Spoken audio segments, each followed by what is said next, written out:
hari ini adalah hari pahlawan. Kita memperingati hari pahlawan karena pertempuran 10 November. Kalau dalam catatan sejarah dunia disebutnya sebagai pertempuran Surabaya, karena pertempuran terjadi di Surabaya. Ini pertanyaan ini buat adik-adik ya, jangan buat yang senior-senior nih, buat adik-adik nih. Buat adik-adik nih. Pertempurannya berlangsung berapa jam? Berapa hari? Tanya nih, enggak yang tua-tua nggak usah jawab, adik-adik nih. Berapa lama pertempurannya? Jangan lihat Google dulu. Nah, kalau lihat Google sih lain cerita. Ayo, siapa yang bisa jawab? Pertempurannya berapa lama di Surabaya? Berapa jam? 6. Lagi? Berapa? Yang muda, yang tua, yang junior. Ayo. Jadi pertempuran itu bukan jam, bukan hari, minggu. Pertempuran itu lebih dari 3 minggu. Oke? Hari ini kita peringati 10 November. Kapan pertempuran itu mulai terjadi? Nih, saya ceritain kronologi sedikit. Saya reflektif ya. Mulai tanggal? Nah. Tentara Sekutu masuk Surabaya tanggal 25 Oktober. Oke? Mereka datang untuk melucuti senjata Jepang. Oke? Dipimpin oleh orang namanya Malabi, atasnya namanya Jenderal Hawthorne. Oke? Hawthorne namanya. Itu dari Inggris. Yang satu Brigadir Jenderal, yang satu Mayor Jenderal.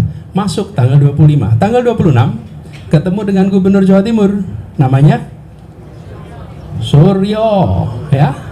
Dalam pertemuan itu sepakat untuk melucuti senjata Jepang. Aman. Lalu terjadi mulai krisis tanggal 27.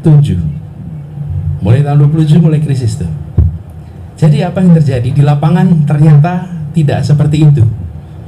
Serencananya melucuti senjata Jepang, di lapangan mau melucuti semua senjata. Nah, rakyat Indonesia merasa bahwa kami punya hak untuk punya senjata. Di situ mulai itu terjadi pertempuran. Dan kemudian terjadi peristiwa terbunuhnya Malabi. Kapan terbunuhnya Malabi?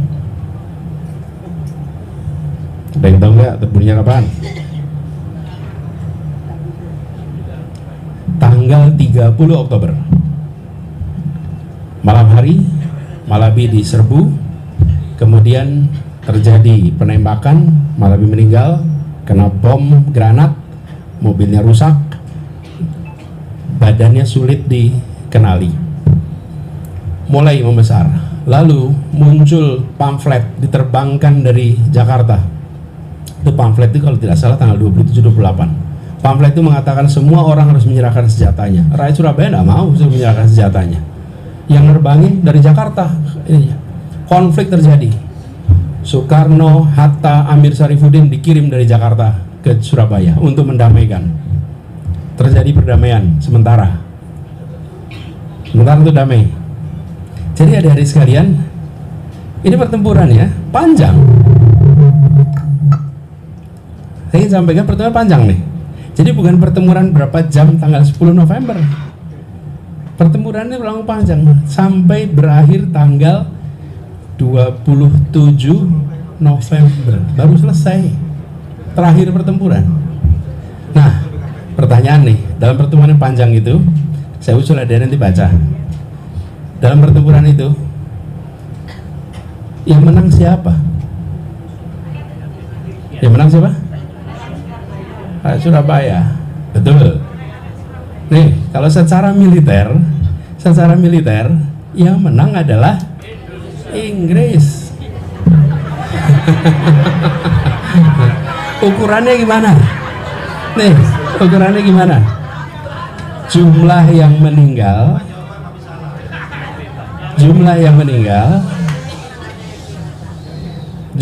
meninggal antara Inggris itu sekitar 1.500. Sementara rakyat Indonesia, pasukan Indonesia bergerak antara 15.000 sampai 20.000. kota ini hancur lebur, infrastruktur fisik rusak total, ekonomi habis, sosial, bayangkan betapa banyaknya pemakaman yang harus dibuat gitu pada masa itu.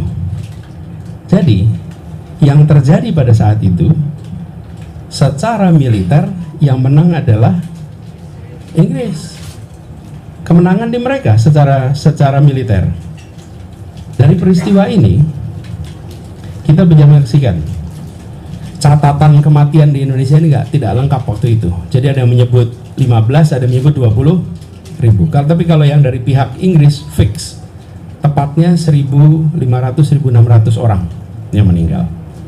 Infrastruktur hancur, dan secara fisik itu disebutkan kalah total secara fisik.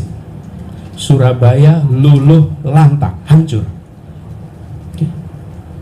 Tapi saya ingatkan pada semua, ini pertempurannya memang berhasil dimenangkan oleh Inggris, tapi peperangannya dimenangkan oleh bangsa Indonesia. Ya. Nah, kenapa? Inilah yang disebut sebagai glorious defeat, kekalahan yang penuh dengan kemenangan. Ya, dan itu istilahnya ada, namanya glorious defeat, kekalahan yang penuh dengan kemenangan. Jadi, apa yang terjadi ketika pertempuran ini? Pertempuran Surabaya ini memang secara militer kita kalah. Bayangkan, kita berangkat dengan semangat jihad untuk ada seruan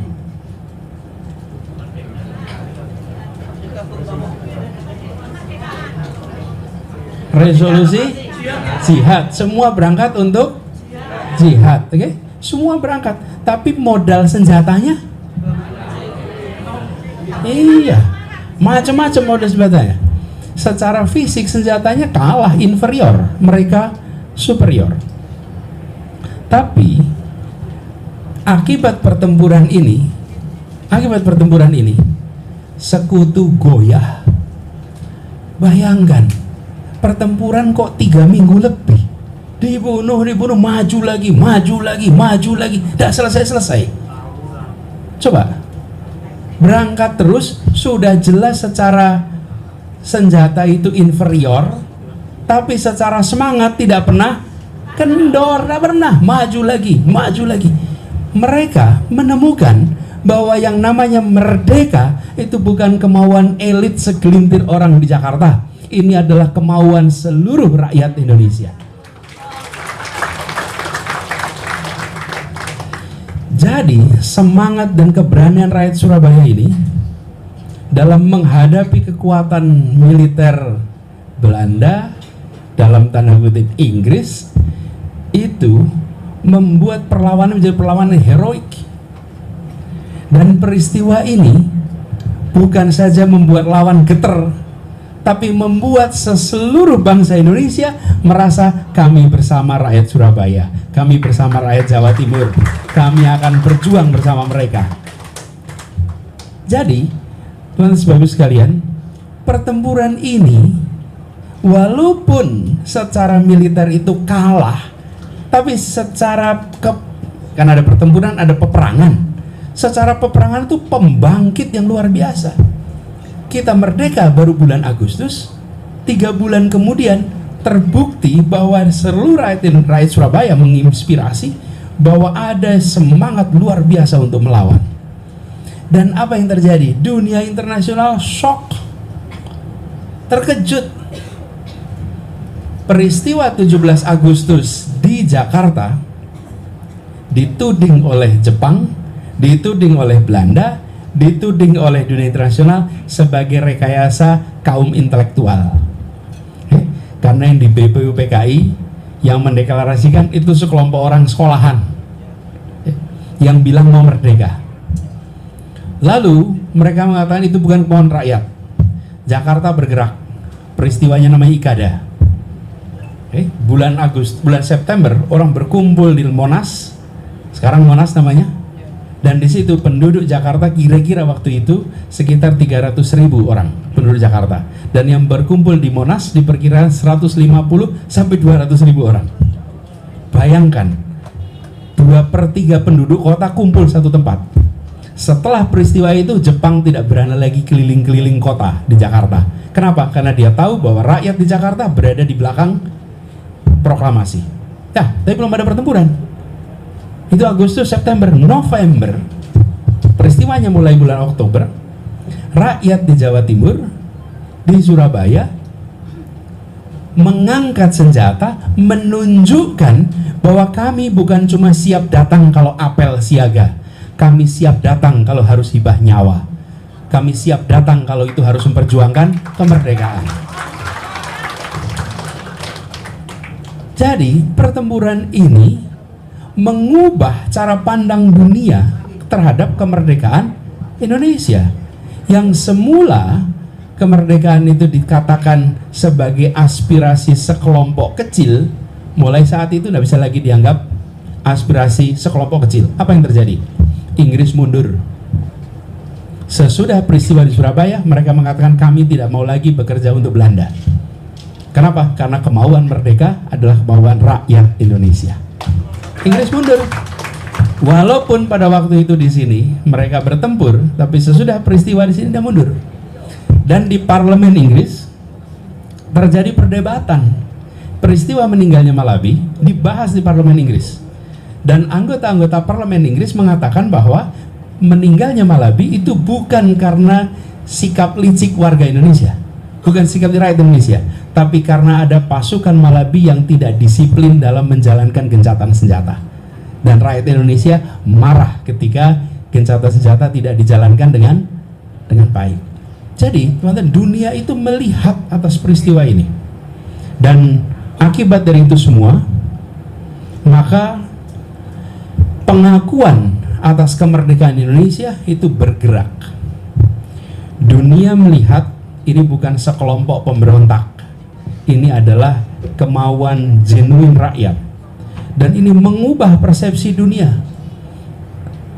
Bapak Ibu sekalian, kalau ada 15.000 sampai 20.000 orang meninggal dalam sebuah pertempuran dan tak berhenti pertempurannya sehari 2 hari, apa kata dunia? Hari ini kita menyaksikan di Gaza, bukan? Peristiwa itu. Kira-kira dunia waktu itu setiap hari keluar beritanya, walaupun telat beberapa hari. Kalau sekarang peristiwa di Gaza hari ini, sore kita sudah tahu, betul kan? Seluruh dunia dapat kabar rakyat Surabaya melawan penjajahan. Itu tersebar beritanya, fotonya kemana-mana.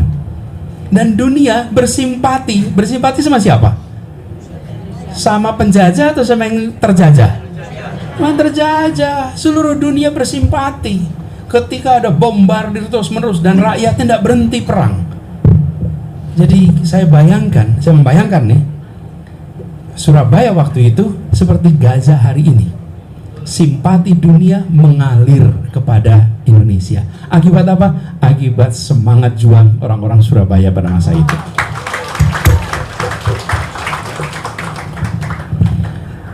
Dan ini kemudian di berbagai daerah bermunculan laskar-laskar yang semula tidak membayangkan harus mempertahankan secara militer.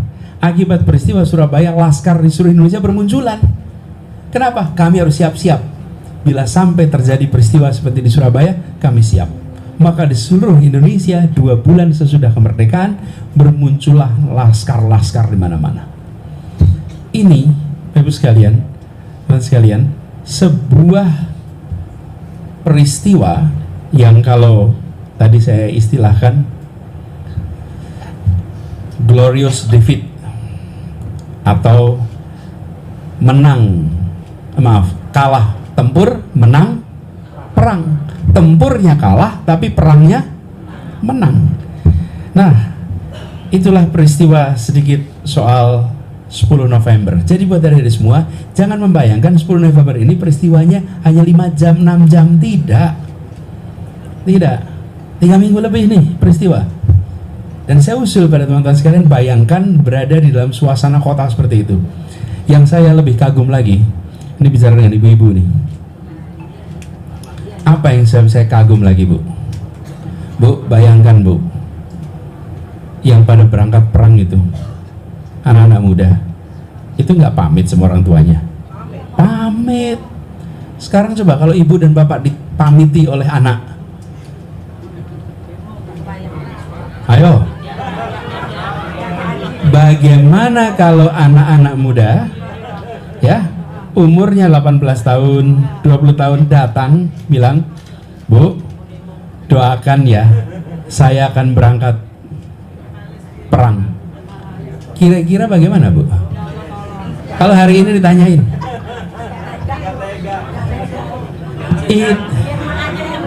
itulah sebabnya hormat yang setinggi-tingginya pada ibu-ibu di Surabaya masa itu. Saya tidak membayangkan seperti apa rasanya melepas anak-anak mudanya untuk berangkat perang dan tahu perangnya tidak selesai besok.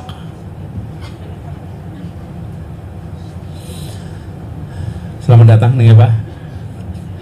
Jadi saya ajak semuanya berada di sini reflektif ya. Jangan cuma lihat peristiwa itu kayak, oh seberapa jam selesai. No, ini 3 minggu.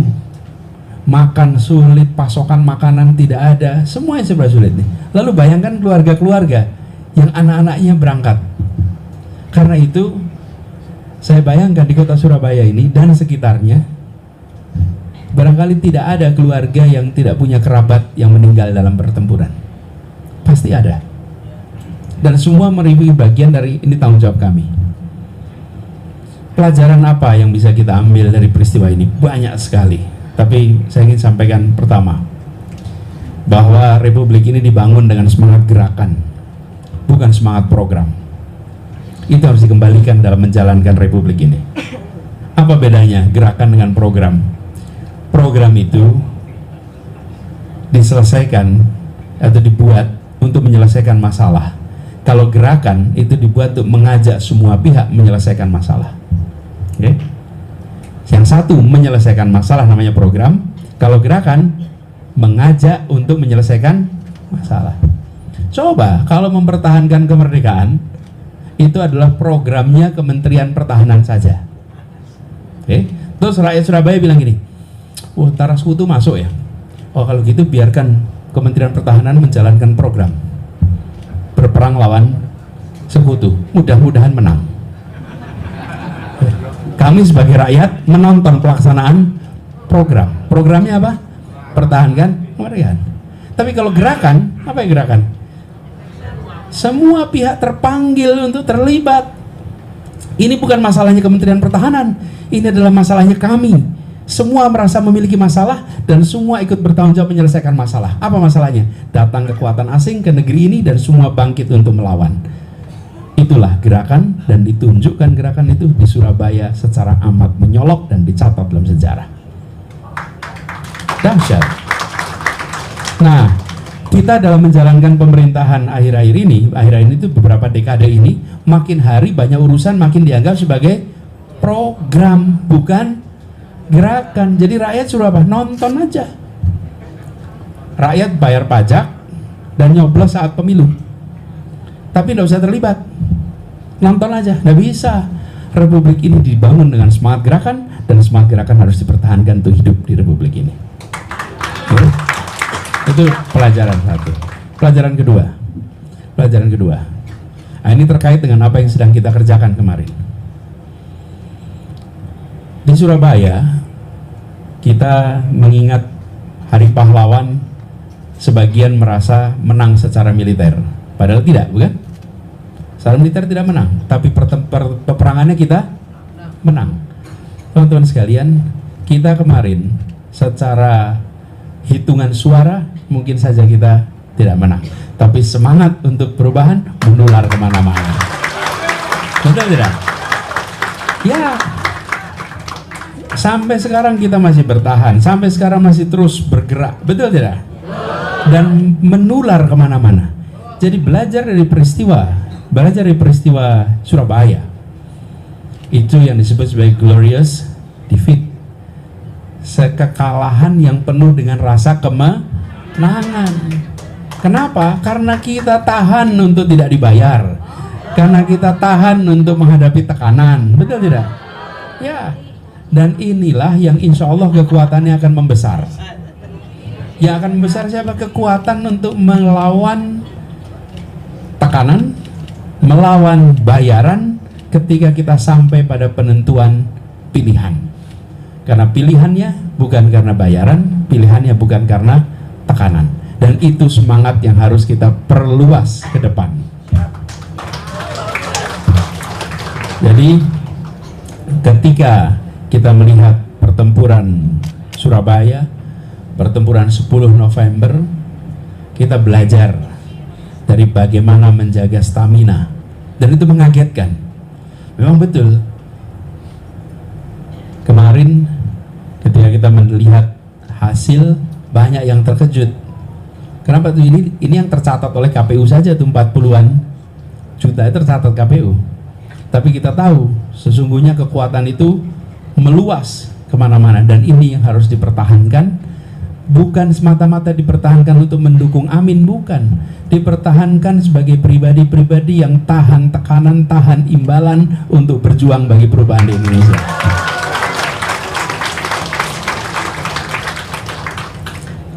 Jadi, teman-teman sekalian, peristiwa Hari Pahlawan memberikan kepada kita kesempatan untuk menengok secara lebih dalam dan mengambil hikmah. Dan ke depan kita ingin negeri kita menjadi negeri yang maju, adil, berkah, dan rakyatnya mendapatkan rasa kesejahteraan, kebahagiaan. Itu ada di mana itu semua? Ada di pembukaan Undang-Undang Dasar, konstitusi kita ada di situ semua. Karena itu kalau ditanya apa visinya, apa misinya, visinya misinya adalah mengejawantahkan, melaksanakan apa yang menjadi tujuan dalam pembukaan Undang-Undang Dasar 45. Jadi buat adik sekalian, teman-teman muda yang saya hormati, pada peristiwa 10 November ini, mari kita ambil hikmah yang sebesar-besarnya. Mari kita tengok belakang bagaimana pejuang-pejuang kemarin itu mereka berhasil mengubah di level dunia, mengubah di level domestik, dan telah berhasil membuat apa yang disebut sebagai kemerdekaan itu bukan sebagai aspirasi segelintir orang, tapi aspirasi semua orang.